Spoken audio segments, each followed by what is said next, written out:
Se ka Togbe pamon krofo intemo a ka has oman ko sa tibia yi mu. We has fan after powder good 3 so. Na jiwani tonum no arose na mu ani nye. Bofo na e gine to mu chen na obetiti team no na oni ho bio. Board we ko. My demonstration ya. Makamu sembia. Kofo we ya ka. Empanifo ma bia. And e ba has. Omu si vida ho na ye mo hihye wo kwasi. Enso mo ba emfa. Ene board na ye si aso pa omo an yagu no. Yeah. Yagu board no. Ah Jesus Christ. We has fan asem de. Yagu board no at the time has asase awini. Eti environment na ba sirin dia ma has boboku no. Now AGM no mo be kono.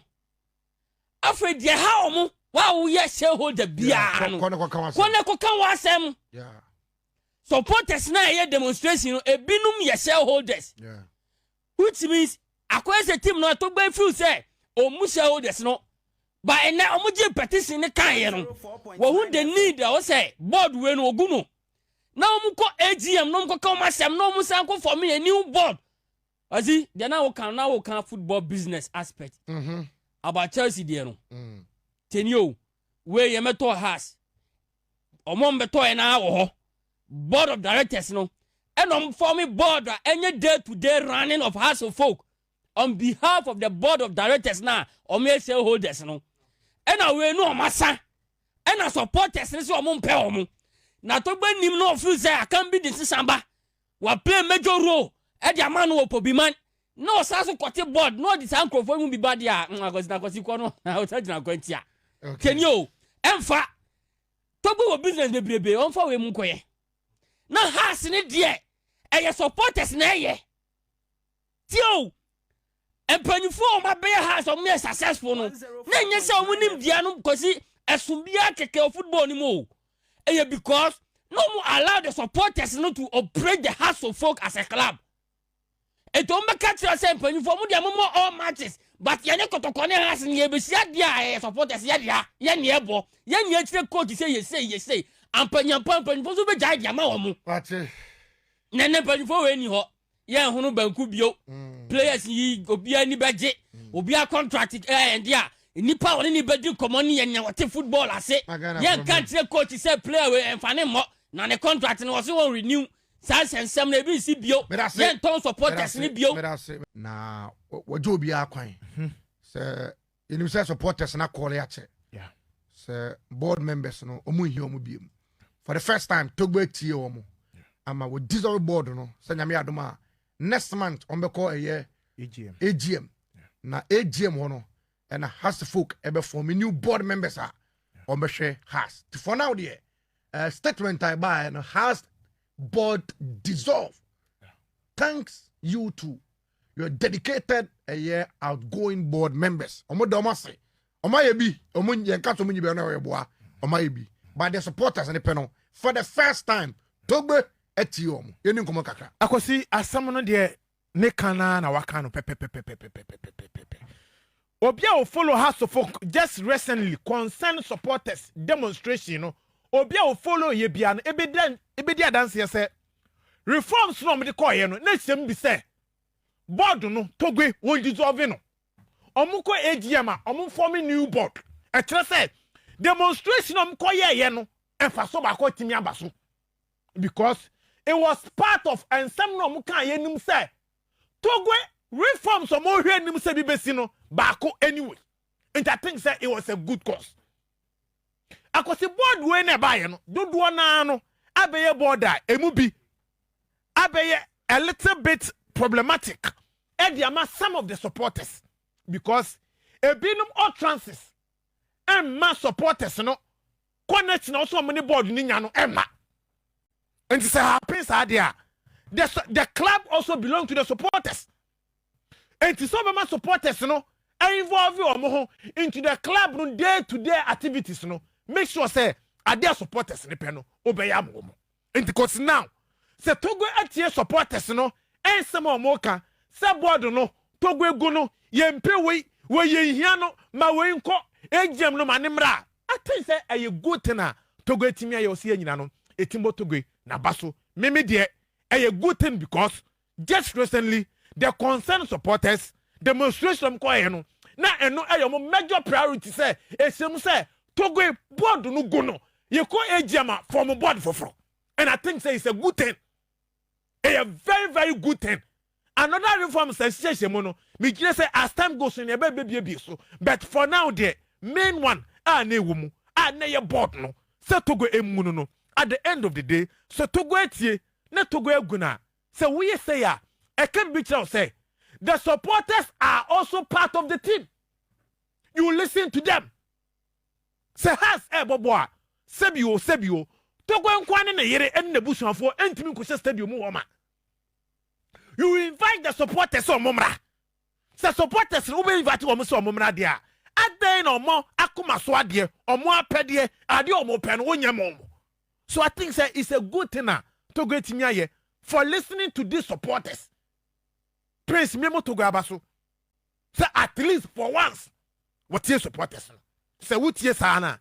Ebeboa supporters no ebeboa ama supporters no I involve wo mo ho ebetimi aboa ama bibia wo hwe free supporters no ho bia no won sa betimi aka into Prince for once let's applaud Togbe say at least what your supporters no kuma so ade ba ko dia mo and ebetimi aboa eni menya sure say supporter ni bia e ba ko gina baabi aka say media kire Togbe say ana Togbe kasem kire wa wuntie dabi at long last. Nti yapam mon has na eya na yapam sanko for has na eya wi min ka say aye ya wi so any problem yes. Has problem no ai omo problem ba ko pa no so say na kese ai ba ko pa no ba na kese ai ba ko pa no nti say o problem kese wo solve wi a say na we are good the no mo see yam pam wo because mo na problem no ai because mo hu ni say omo didi o matem anyo mo na problem but him didi mum dia no say problem na ma supporters no ma stadium involve wo mo no omo concern nye so omo say team ne nkoyi no alaja kan mu kan yes ana team ne nkoyi yes me pese de supporter dia tem so ye ka hu bi there be supporter dia tem ma antim ka say odi matem tina ma ha sin nkoyi se bia better sabi facha me di just atem me di watem ne ma say eno ntimi affect say ma nansi nkoyi ene e matem di me di adum me ne wasama ba eno ntimi affect say me di watem nje ma nansi nkoyi me so say Togbe ka supporters no alaja kamika fans ne say ton ma entimi nto house no eno no mbo ni bi da bi ebeti bobo ni bi how etu ba bia din a supporters no ebeti ba stadium be support ama team na timi ahye ba so wo ka we kire na semitifi a etu ba bia din a hwan na be support players no ama matimi ahye enti alaja kamika kire fans ne say ton mo kra entimi tua Togbe ka in a way eno kan obi na house nkoyi in a way enti se kan obi dia na mbusa say yes enti ene na ya pam mo no house ne aye ya na da bia ko so wo pam mo na enye ye e bia say ya pam mo free ho enei ye the new board beba supporters will give their maximum support to the new board na beba no to make sure say they will work hard to get the betterment of us folk. Okay. But what you say? If they see a pam mo na no oho na team na ye there be but the new board na beba no they will get the 100% support of the supporters. But what you say? If you come in the temu way supporters free so mo because so that was so wo di atem we ka say kire yen enti yen konko support to be awoye yen Debbie by this time around these people na feel say ebi omunti coach weba na coach we ko player we contract and so now player no go free how many players contract now why mu na manage omo at the end of the day say yes san we mu nyina na say new reforms eba ekosi I think say beti as a for no supporters no happy pa yes they are happy. Has for near they are happy. What he message will be the buy? What's the birthday? And the marriage way na on worry you. But the happiness in say. Odote I can be Dr. Nyahota they are no more. See you, more happiness. Not and as this will be swarmo. A swarm na surprise say yes I be forming new board na ba community room.